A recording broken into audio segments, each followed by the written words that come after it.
आपल्याला तर बनवायचे मक्याचे दाणे काढून घेतले, एक मका घेतलाय त्याचे दाणे काढलेत आणि घेवड्याचे दाणे आहेत आणि बटाटे, याची आमटी बनवायची आहे आज आपल्याला। आता कढईमध्ये तेल टाकून घेऊया, कढई गरम झाली, आता तेल टाकून घेऊया।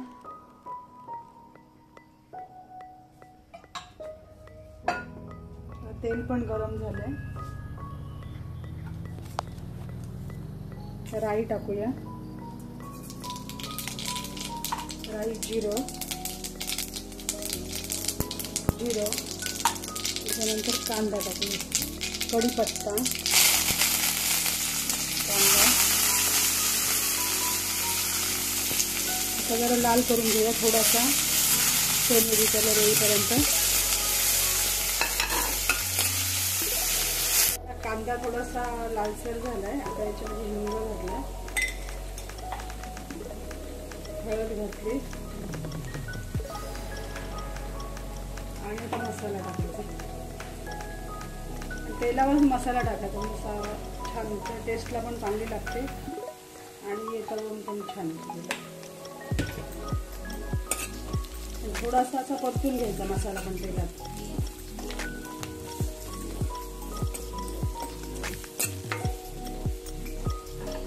आता ते दाणे टाकायचे,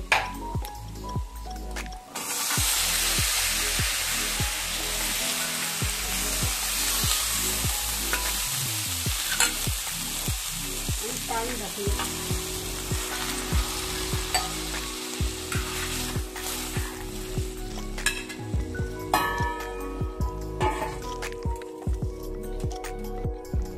आता खोबरं मिक्सरला लावून घेऊया। खोबरं आहे आणि ही मिरची आहे, सफेद मिरची आमच्या झाडाचीच आहे इथली, आणि लसूण आहे, आलं आहे आणि थोडेसे मक्याचे दाणे घेऊया, म्हणजे जाड होईल चांगली आणि टेस्टला पण चांगली लागेल।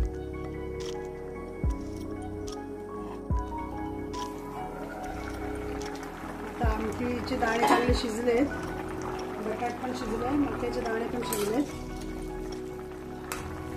आता त्याच्यामध्ये मीठ टाकूया, मीठ टाकूया आणि टमॅटो टाकूया, थोडा गूळ टाकूया आणि गरम मसाला,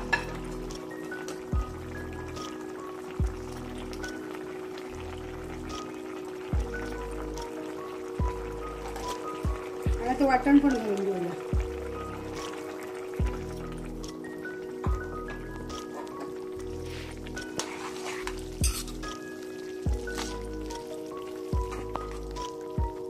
पुन्हा जरा झाकण ठेवूया,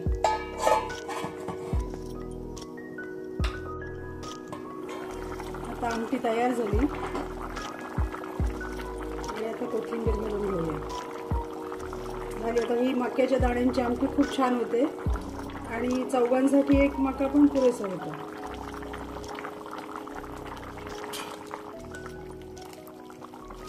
झाली तयार।